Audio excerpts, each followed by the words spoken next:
J'ignore comment il faut l'expliquer, non seulement aux acteurs politiques, mais surtout à la société civile congolaise qui aspire à une alternance politique en République du Congo. Denis Sassou Nguesso est soutenu par les réseaux maçonniques français, par la France-Afrique, qui est en quelque sorte l'État profond qui dirige actuellement la France. Vouloir conquérir la magistrature suprême par le jeu des élections au Congo est une faute politique gravissime. Je répète pour la deuxième fois.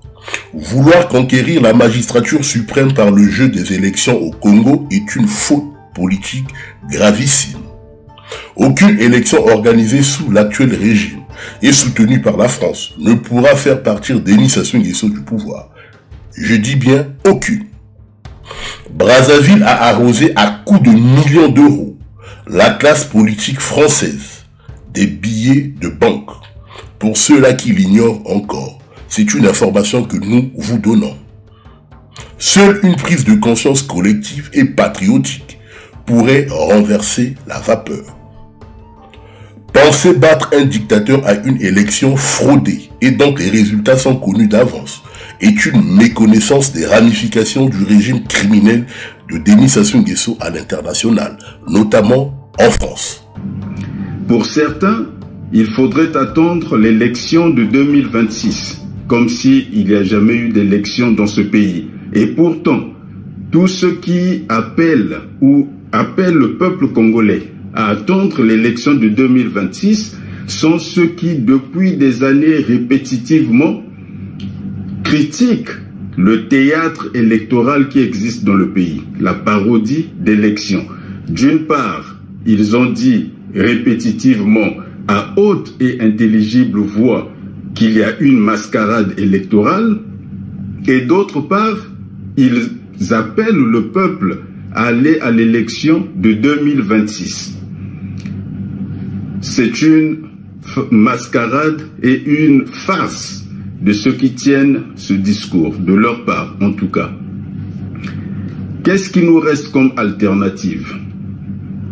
Le coup d'État que certains appellent de leur vœu, mais que je condamne et que je ne veux pas du tout, parce que ce serait, à mon sens, la pire des solutions, parce que ce sera une solution de violence armée. Et le résultat, on le sait, ce sera un militaire qui s'installera au sommet de l'État et qui organisera une élection qu'il gagnera, et peut-être qu'il restera plus longtemps que M. Sassou Nguesso, qui est arrivé porté par des chars. L'autre alternative, c'est le soulèvement populaire. C'est une voie de droit, parce que c'est un droit de souveraineté du peuple. C'est l'exercice de sa souveraineté et c'est un droit universellement reconnu. Tous les peuples ont le droit de se soulever dans le contexte de la résistance à l'oppression.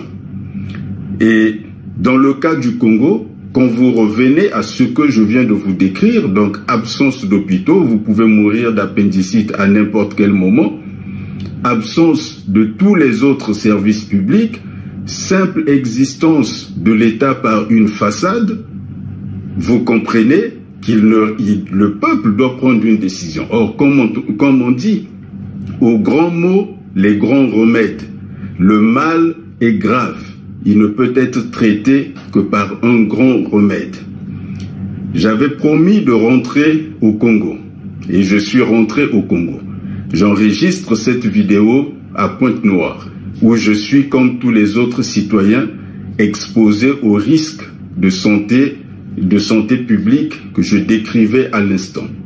Et je pense que nous devons prendre nos responsabilités et agir en temps opportun. La nouvelle génération est prête. La nouvelle République doit naître. Le président Sassou Nguesso doit partir en 2025, pas en 2026. En temps opportun, je vous reviendrai sur cette question. Les déclarations de Maître Anissé Poachi sont sans ambiguïté et d'une clarté politique remarquable. Denis Sassou Nguesso ne peut perdre une élection qu'il organise, sauf s'il y a un véritable rapport de force qui s'installe.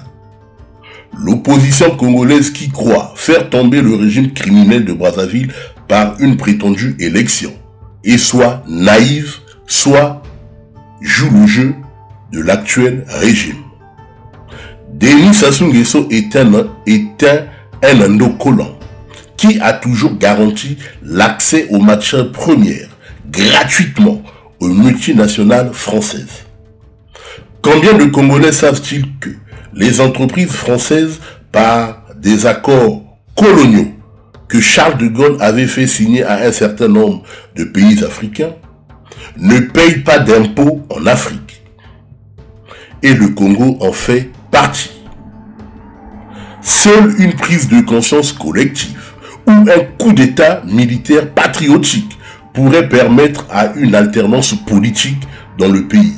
Le reste, c'est de la tromperie. Je répète pour la deuxième fois. Seule une prise de conscience collective ou un coup d'État militaire patriotique pourrait permettre à une alternance politique dans le pays. Le reste, c'est de la tromperie. Merci de partager la vidéo. Au revoir.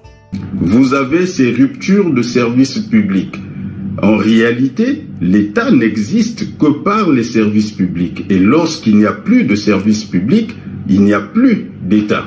Et donc, depuis un certain temps, l'État est en train de s'effondrer, il est en train de disparaître sous nos yeux, et nous nous contentons de la façade institutionnelle qui en tient lieu. Parce qu'il faut le dire, aujourd'hui, l'État congolais n'existe plus que par une façade. Et nous ne pouvons pas continuer à nous contenter de cette façade institutionnelle. L'État n'existe plus, il faut faire quelque chose de cette façade parce que tant et aussi longtemps que la façade demeure, elle nous empêche de voir la réalité du mal et de traiter ce mal à la racine.